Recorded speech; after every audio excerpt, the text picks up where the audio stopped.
If only the desert could talk, the mystery of what happened to Melody Harrison would be solved. For over 30 years, the teen remained a Jane Doe found in Apache Junction. Her case now still unsolved. This is Arizona Crime Uncovered. I'm Ashley Holden. We sat down with a determined crime scene technician who worked tirelessly to ID Melody, walking us through that journey and her quest to get answers. This case now also being worked by the state attorney general's new cold case unit. We sat down with their supervising special agent, hoping to unravel this mystery and learn the secrets buried in the desert. We've never had a case like this.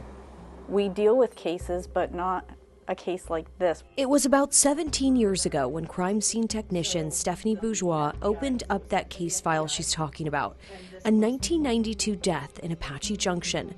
The victim at that time, a Jane Doe. Can you tell us a little bit about what you knew about that Jane Doe, where she was found, how she was killed? Learned that she was found here in AJ, down on the corner of Baseline and Idaho Road.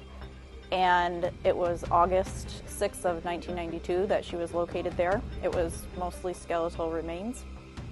And when I went through her anthropological report and her medical examiner's report, it had undetermined as the cause of death. The teen found by a man walking his dog. Decades later, the area still mostly empty desert. Now, all these years later, obviously your first goal is to identify this person. I mean, you didn't even have an age. You thought a range, right? Right. So per the anthro report, we had 16 to 18 years. So that's what we went off of. We obviously knew it was a female, but that there wasn't a lot. We had her clothing that she had on her. They had found in her pocket, it's like a circular coin. It's a bus token, and it said valid for one student fare. So we assumed that she was young enough to be a student.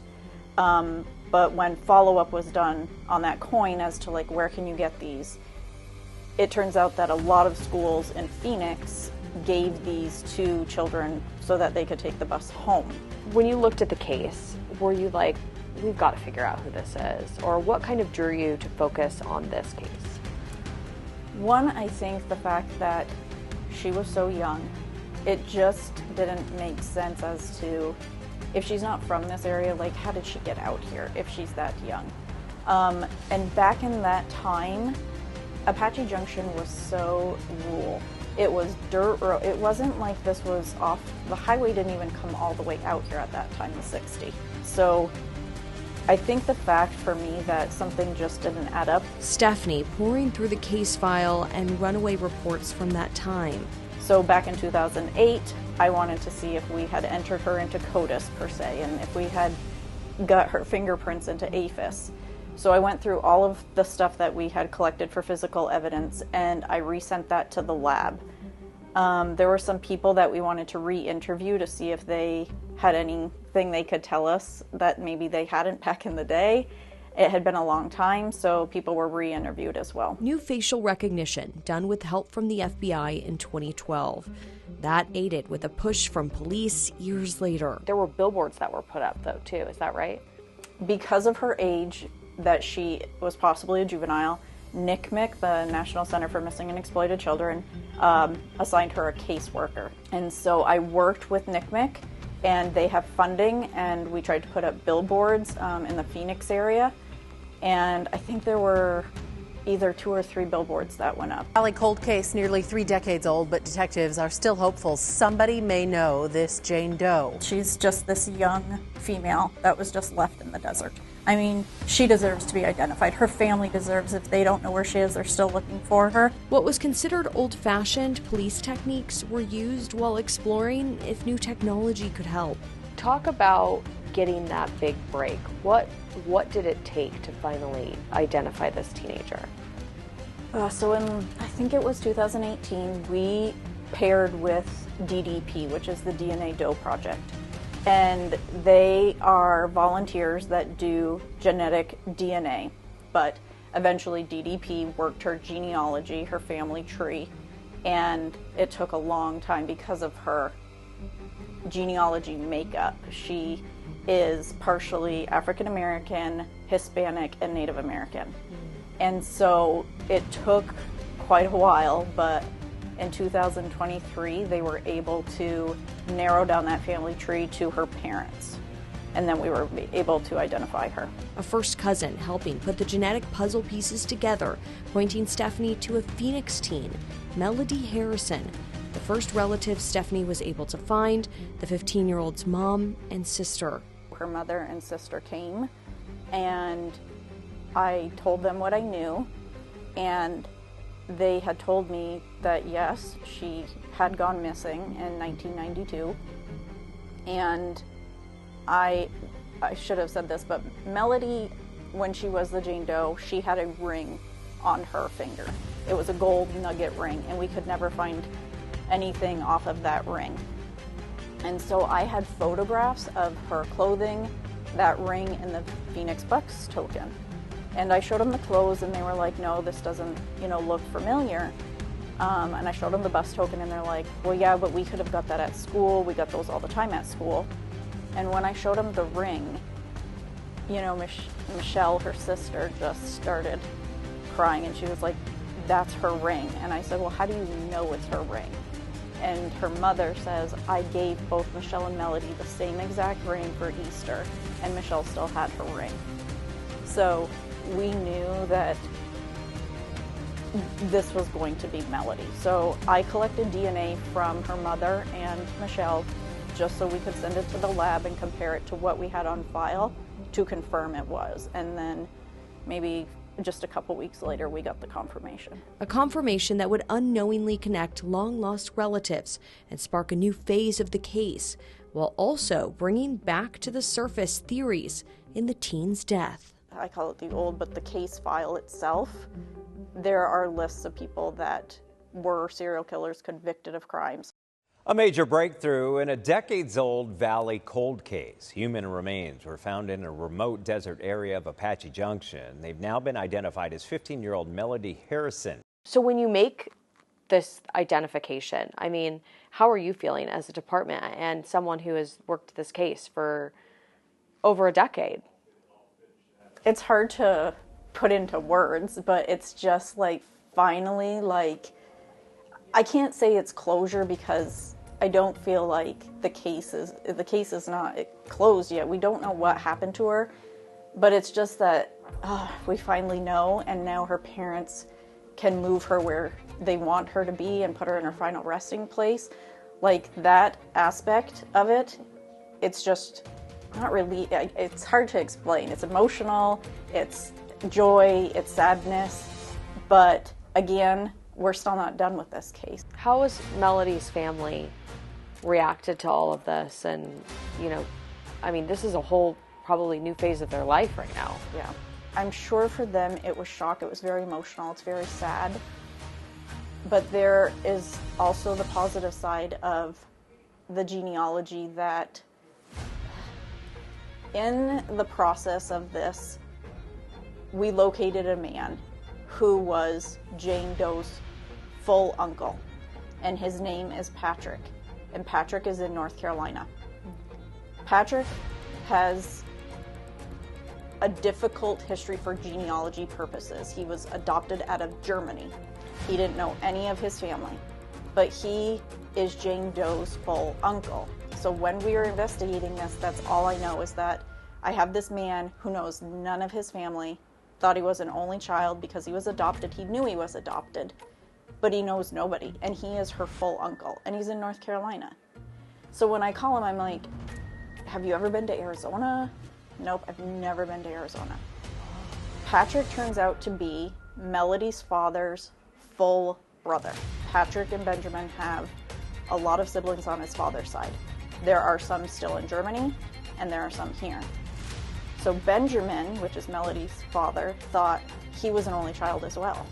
Whoa. And so now at 70 years old, this family has come together and have this whole lifetime that they get to catch up on and learn that he has a brother, they have an uncle, so there is a positive portion to it, even though at the same time, they're grieving their loss. And this case connected them all. Yeah. Wow, that's crazy. And Melody's family this whole time thought that she possibly had just run away. Is that right?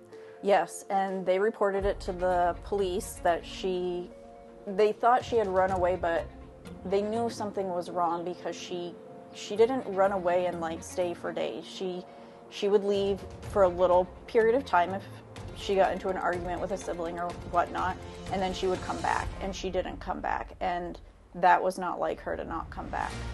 So they thought she had run away, but family members had said, oh, we saw her here, oh, we saw her here, she's fine, she just doesn't want to be part of the family, she's going her separate way, she's fine. The 15-year-old described by her family as loving school with a dream of becoming an attorney. So in 2023, you make the announcement. What happens from there? How does this start kind of a new phase in the investigation? I have done a lot of work on it, but it's always good to have somebody else, look at this case and see maybe there's something that I'm not seeing. And so the Attorney General's office has a newly formed cold case unit, and we asked them if they would look at Melody's case and see if there's anything more that I haven't done that we could possibly do. And so now it's at the Attorney General's office being reviewed by them. I know that around this time in the Valley, there were numerous serial killers. Is that a theory that has been tossed around here when looking at this case? Yeah, so even in the old, I call it the old, but the case file itself, there are lists of people that were serial killers convicted of crimes. So it's always been looked at. Can you say who you've looked at? So there was in the old case file, Sean Goebel. There was, not in the case file, but when I worked through VICAP, they also have the highway serial killer. And there was databases that we could look in to see their logs for when they're traveling and stuff. So there were certain people that could have been in AJ, the Phoenix area during those times. And so we looked into those. When Sam Little was arrested, he had drawn, vividly his victims, and there was an unidentified Phoenix woman, and I asked, can you send me that photo? But the age range was not the same age range that we had for Melody. What about Brian Patrick Miller? I know that's a big name. Yes, he has been on the radar to look into, but again, we just haven't had a lot of luck going down that route. Are you still working on the case as the AG's office is reviewing it, or are you guys kind of waiting to see what that next step is? So there are things that I am still doing, but I'm waiting for the AG's office to just see, because I don't want to be like, hey, what about this? I want them to look at it with their eyes and tell me, what they think about it. So then hopefully we can find a new lead or get information from an old lead that I wasn't able to. The Attorney General's new cold case unit taking a look at 5 Arizona cases. That includes Melody's. So we wanted to talk to them about the case and hear their thoughts on what could be next. We look at every single avenue, everything we can to resolve these cases, yeah. How hard is it to investigate a case like this with, you start with just jewelry, clothing, what you have at the scene, you finally identify someone. Those next steps, how hard are those? So we used to have a cold case unit that was voluntary, and those people have left, and so we are manpower here. That's why this has gone to the Attorney General's office also, because I was volunteering to do this on top of crime scene. So it takes a lot of man hours to go through these cases, and it's good to just have somebody else look at this that has the manpower to sit there, and this is their sole focus as well. So we're hoping that getting it out there to another agency, again, maybe doing follow-up with somebody that I've already done follow-up with, maybe they'll remember something or they'll want to talk to somebody else instead of me. You just never know. There's so many ways to investigate this? You know, in all the time that I've been working cold cases, I always felt there was a need for the smaller agencies, the ones that don't have the resources. Roger Geisler is the supervising special agent for the Arizona Attorney General's new unit. Previously, he worked for Glendale PD, investigating cold cases here in the Valley. In January, at a press conference, the unit was announced, along with 5 cases they were following up on, which included Melody's. Let's talk about how you arrived at these 5 cases. Did you have a ton submitted to you? So we do have quite a few cases that come to our agency. We have more than the 5 cases we have out there right now, but these cases are probably the most, I wouldn't say the most important because all the cases are important to us, but I think these cases that are likely to have somebody out there who may know something. We've already spoken to Apache Junction about Melody Harrison, and that case in particular is so sad to me because she was just a teenager and for so long went unidentified. Now we have her identified. Talk a little bit about that case and why it's important to look into that one. That case is really important because it deals with a 15-year-old young lady who went missing, who was reported missing. And again, that's another case where the distance, you know, she was discovered in Apache Junction. She had gone so many years as a Jane Doe, and luckily through DNA and through technology, she was able to be identified. I think that case is really important, especially when it deals with a child, because what type of an offender are we talking about? And to travel and dispose of her the way they did. So to me, those cases they get really personal. In terms of that one, what is kind of the next step? Is it just getting the word out there? One is getting the word out. There are some other investigative techniques that we are pursuing in that case, which makes it very hopeful. But again, it's a needle in a haystack. We just need that one person or one piece of evidence to come forward and give us what we need to help identify the person responsible. And I know she showed us the token, the coin, and the shirt she was wearing, and you know, all those little details do really matter. They absolutely matter. They absolutely matter. And again, it's what the public remembers. Maybe somebody saw her wearing that shirt. Maybe somebody, you know, there's different things out there that again, we just need that one person. You know, was she on a bus? Was she in a car with somebody? You know, was she at a mini mart, a grocery store? You know, those places that somebody may have seen that and call in and give us the information. But Geisler couldn't go into detail about the investigative techniques they are using in Melody's case. Anything that you want people to focus on when they try to think back to 1992? You know, I know there are people here in the Valley that have been here for decades. Is there any one thing you want them to think about? And it's hard for me because I wasn't here in 92. Yeah. So when people tell me things like the 60 didn't go out here, I'm like, what? What do you mean it didn't go out here? But sometimes people see things and they don't realize like it's weird or it doesn't make sense. But if there is something that you think you saw, you know, anything, and it may not even be related to my case, but it could be related to somebody else's case, that you just submit a tip. In terms of people out there who hear this story, do you believe there's someone in the Valley that knows something about this case? I'm sure there is. I feel like there's always somebody who knows something, and it doesn't mean that they know something meaning they did it, right? But it just means that they may know something that could help us move forward to close this case and get some answers. We spoke with the AG's office about all 5 of the cold cases they are reviewing.